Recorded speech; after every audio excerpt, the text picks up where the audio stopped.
Welcome to 100 Yards of Football.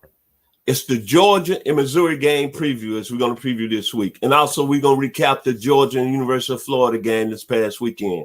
If you like the video today, please come in and share it. I'm your host, Vincent Turner. And helping me to break down this game is a long-time friend. He's doing a lot of great things in the entertainment world because now he's the senior writer of pop culture. But I met this young man when he was writing for The Score here located in Atlanta. He was covering high school football. He's also wrote for Bleacher Report, covering the Georgia Bulldogs. He's also wrote for NFL 24/7, covering that young man from Chico, California, Aaron Rodgers and the Green Bay Packers.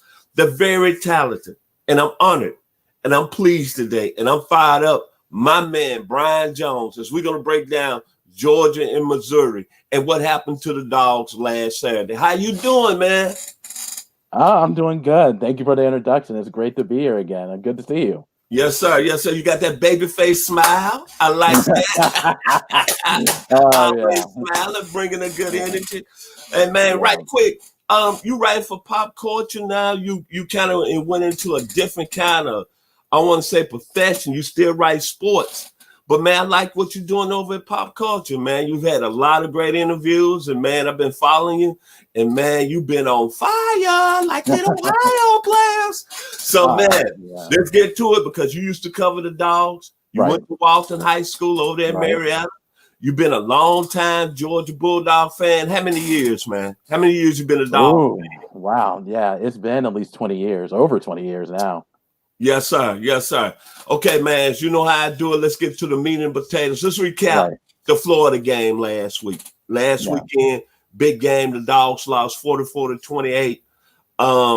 There's several directions I can go here, but my main direction I'm going to go, I thought myself personally that Georgia, even though they came into the game with a lot of injuries, they had plays in that game they could have made offensively that could have kept that game closer. Absolutely. If you look back at that game, offensively they struggled, but they missed out on a lot of opportunities. Stetson Bennett and DeJuan Mathis weren't able to connect on their deep passes, weren't able to connect with their receivers. Granted, the receivers did drop some passes, but had they been able to connect on those deep passes where they overthrew their receivers, then it could have been a different outcome. But overall, it was just a really poor offensive performance for Georgia. It's clear they have issues at quarterback. Stetson Bennett's not it. DeJuan Mathis isn't ready. So moving forward, you have to ask the question, where does Georgia go in terms of the quarterback position? Because, they have JT Daniels, who I'm assuming he's injured, which is why he's not playing right now. I think Kirby Smart has this press conference today, and he's going to be asked that question about, what about JT Daniels? Is he going to play? And then they have Carson Beck, the true freshman. So they have their options there at quarterback. So it's going to be interesting to see what happens in these final four games. Are they going to stick with Stetson Bennett? Will they go with DeJuan Mathis, or will they go with JT Daniels? But in that Florida game is just really indication of where they are offensively, and they have a lot of work to do. Well, I'm going to say this, looking at the game on last Saturday, and I thought about a lot of things, and I said, hey, man, it's very easy for me to really blast both quarterbacks in the game. But I go back in the second quarter when the game was in balance. Georgia had some chances to make offensively. I'm going to take you back to, I think it was like Florida score was 21-21 at tight end. I'm going to call it Mr. Fitzpatrick, dropped a key pass, perfect pass to Stetson Bennett. Then Stetson Bennett had Carius Jackson running free in the secondary. Couldn't really make a connect there. So there was key plays in that game that they would have made one or two plays. I think Georgia offensively would have kept the game in balance. But you brought up the situation with JT Daniels. What is blowing my mind, it hasn't came out of camp as the young man is hurt or not. But me personally, this is a guy that started, let me get corrected, as a true freshman at USC, that he's coming from one of the top 3 programs in the history of college football. Not down the road at Wofford or Coastal Carolina. We're talking about the mighty USC Trojans that had Matt Leinart, that had O.J. Simpson walk in the building, Reggie Bush, Bruce Matthews, Ronnie Lott, the cream of the cream, Joey Brown or Woody McGinnis. And this guy started as a true freshman. He went 5-6. He comes in the sophomore year. I'm talking about JT Daniels. He has a serious knee injury. He didn't lose the job. The guy to replace him played better, and USC just decided to go with the other guy.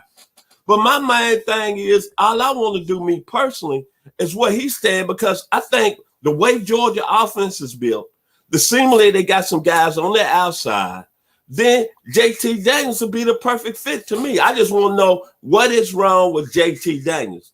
The second thing, Yeah, Georgia, absolutely. let's go back to Saturday when the game was still in balance, 21-21. Georgia gets the ball back. I can't understand why Georgia is going to a passing game where your strength was running the football and you had success. Right now, I'm trying to really work through my mind. Zamir White had a 75-yard touchdown run on the opening play, but he only touches the ball 6 more times in the game. So I'm not going to say anything about the coaching because I don't know, but that seemed odd to me. But you know, Brian, in this league, now I'm even go a step further. Look at all the teams right now that's ranked high. You got Alabama, you got Clemson, you got Ohio State, even Notre Dame. The one thing college football has changed from a running game to a passing game. You got to be able to make plays on the perimeter. The one statistic that sticks out of my mind about Georgia is that since 2017, whoever was under the center, Jake Fromm, either Justin Fields, either Stetson Bennett or DeJuan Mathis, since 2017, they only have had 4 300-yard passing games. Now, I'm going to take it back to a step further. Right here. Alabama's had 4 400-yard games under Mac Jones this season. Kyle Trask has went over 300 yards 4 times, and you know what he did to Georgia this weekend, 474. So going forward, to me, I think whoever Georgia has on the center, they got to make plays in the passing game. Then I said this, you covered the SEC. Defensively, the SEC to me, when you're talking about defense and the great defenses in this league, they do 2 things. Because it's a passing game on the college football level. You rush the passer, and you got to have people who can make plays in the secondary. I'm going to take you back again. Last year in the first round, the first 61 picks of the NFL draft, Jeff Okudah is with the Detroit Lions. He's starting. Damian Arnett, the 19th overall pick, he's starting for the Las Vegas Raiders. A.J. Terrell, where did A.J. play? Clemson. He's starting for the Atlanta Falcons. Tavon Diggs, 2nd round, 51st pick. Where did he go? Alabama. Who did he start for the Cowboys?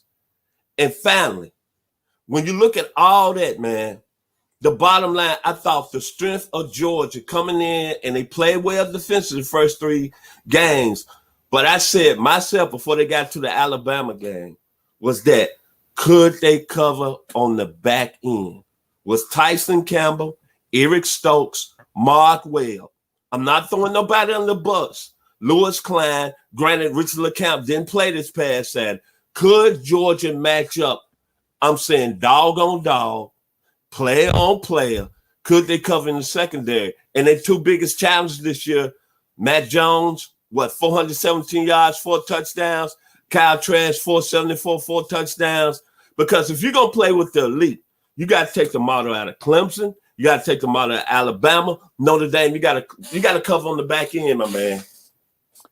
You know, I'll start with this, and I'll start with what they are offensively. With offensive coordinator Todd Monken, he's a long-time NFL guy, loves to air it out.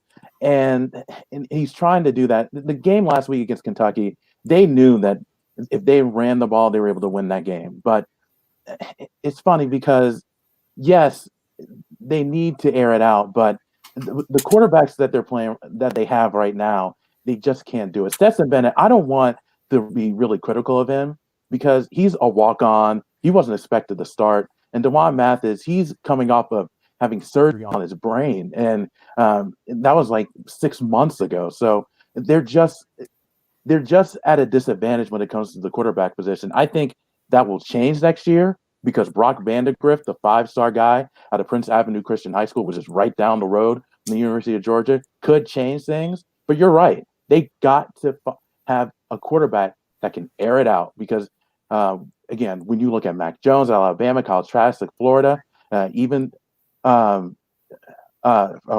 State, I'm sorry, I forgot his name. Justin Fields. Justin Fields. Yeah, sorry, but yeah, it's just those guys. Those are why those teams are in the top 3 because they have quarterbacks that can make plays. Georgia has always been a team that can run the ball. They've been considered running back university going back to the days of Herschel Walker, and they have a talented group of running backs now. When you're talking about Samir White, Kendall Milton, Kenny McIntosh, Dalvin Cook's younger brother, James Cook. They're always going to be a team that's going to have quality running backs. Now Kirby Smart has to find out who's going to be that next guy at quarterback. I'm assuming when it comes to next year, it's going to be Brock Vandegrift because he seems like a guy that he's considered probably the top dual threat quarterback in the country. But that's going to be the key for Georgia moving forward. They're going to be fine defensively. They have depth at defensive line. They're going to be fine at linebacker and secondary. I think once they get Richard Count back, they'll be set there. That's not going to be an issue. What Kirby Smart's biggest issue now is finding a top quarterback moving forward. If they can do that, then they can be back in the national championship picture. But if they don't, it's just going to be the same thing over and over again where they might win 10 games. They might play for an SEC championship here and there, but it's going to be similar to what Mark Richt's career was previously, where they're good enough to win a bunch of games, but not good enough to win a national championship. Okay, so let me ask you this. You think really Richard LeCounte is going to play another down at the University of Georgia since Georgia's not going to play for anything? I think the young man is going to shut it down and declare for the NFL draft. I don't see Richard LeCounte coming back anymore. But my question is, you brought up the quarterbacks, and what about Carson Beck? I mean, he's supposed to have been a 4-star, highly out of the Jacksonville, Florida area. So now I'm going to ask an important question then. You got Carson Beck. We don't know what's going on with JT Daniels. I'm assuming he hurt. You're already saying that, hey, Stetson Bennett is who he is. DeJuan Mathis not ready. What about Carson Beck? So I'm going to throw it on the coaching. Tom Monken is supposed to be this guy. He was the OC at Cleveland last year with Baker Mayfield, Jarvis Landry, and Odell Beckham Jr. So now you telling me he can't get Carson Beck? I mean, coached up? This is a kid that played at a very high class in Florida. I'm just asking. The biggest key for Georgia, and I think it's been an issue for them, is quarterback development. They don't have an issue bringing in quarterbacks. It's all about getting them developed. You know, Justin Fields, when he was here a couple of years ago, he did see some action, but he never really got to show what he was capable of. And I think when it comes to next year, the quarterback competition is wide open. Carson Beck is going to get a chance. JT Daniels, if he's still with the University of Georgia, same with DeJuan Mathis, will get their chance. But I think with Brock Vandegrift, what he brings is that dual threat capability that you're seeing in college football now. Carson Beck's going to get his chance, and I think he's a guy that could win the position. But I think the key for Georgia is developing those quarterbacks, putting them in positions to win, because you just haven't seen that previously. Jake Fromm, the reason that he became the starter because Jacob Eason being injured, and then he was just being able to manage the game, not make mistakes, and finding ways to win. And I think moving forward, you got to find those guys that can make plays at the quarterback position. Again, Carson Beck's going to get his chance. Everyone's going to get their chance because it's going to be a wide open competition, I believe, moving forward, because you got to find the absolute best guy that can help you win games. Not even just that, just helping you lead this team to a national championship, because Georgia is not in a position where they're rebuilding. They're in the national championship discussion, and they have, and in order to play for a national championship and win a national championship, they got to get that quarterback situation fixed. I sure would have liked to know why Jamie Newton opt out and declared pro myself personally. But we're going to move on. Where do the Dogs go from here? They're going to play Missouri at 12 o'clock on Saturday. And I'm going to tell you this. This is a very, very tough Missouri team. They got a very good running back in Larry Roundtree, who I consider maybe one of the top 3 backs in the SEC.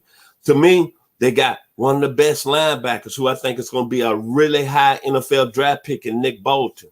Dunwich, the guy, the head coach, comes over from Appalachian State. He's changed the culture of Missouri.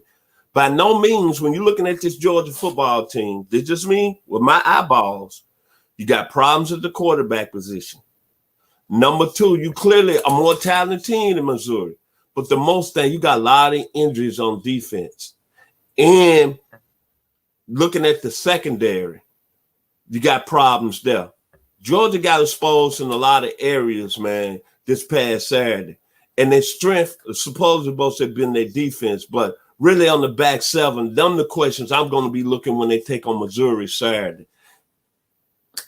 Georgia comes into this game as a 9-point favorite, which is really not that big in terms of where these teams are talent-wise. I think the biggest question moving forward is who's going to be the starter at quarterback. Are they going to back to Stetson Bennett because he did suffer a shoulder injury, or are they going to see what DeJuan Mathis can do the rest of the way? Missouri is a team that they won 2 of their last 3 games. They're able to beat LSU in a wild contest. So they have this capability to score at will. And I think what Missouri will do is one of the biggest issues with Georgia and when it comes to the secondary is when they go up against elite receivers and when these quarterbacks attack the ball downfield, they aren't able to beat these guys one-on-one. And I do think, thinking back at it now, Richard Count may not play the rest of the year because of the injury and then getting prepared for the NFL draft. And when it comes down to it, they're going to need help from Florida in order to play for an SEC championship. So it's probably going to be these last 4 games, and then they're going to play a bowl game. So Richard Count very well cannot play the rest of the way. But I do think Georgia wins this game. I don't think it's going to be a blowout by any means. I think it will be kind of like what we saw from Kentucky. Georgia's going to run the ball. They're going to utilize their running backs as much as they can. I think whoever is that quarterback, they're going to try to establish the run and then put the quarterbacks in position to where they don't have to win the game for them. I think, again, if Georgia is able to oppose their will in Missouri early and often, they should be able to win this game easily. But if they keep them in the ball game and Missouri is able to get an early turnover, get an early score, then things should be interesting. Again, Georgia wins this game, but by no means is going to be very easy.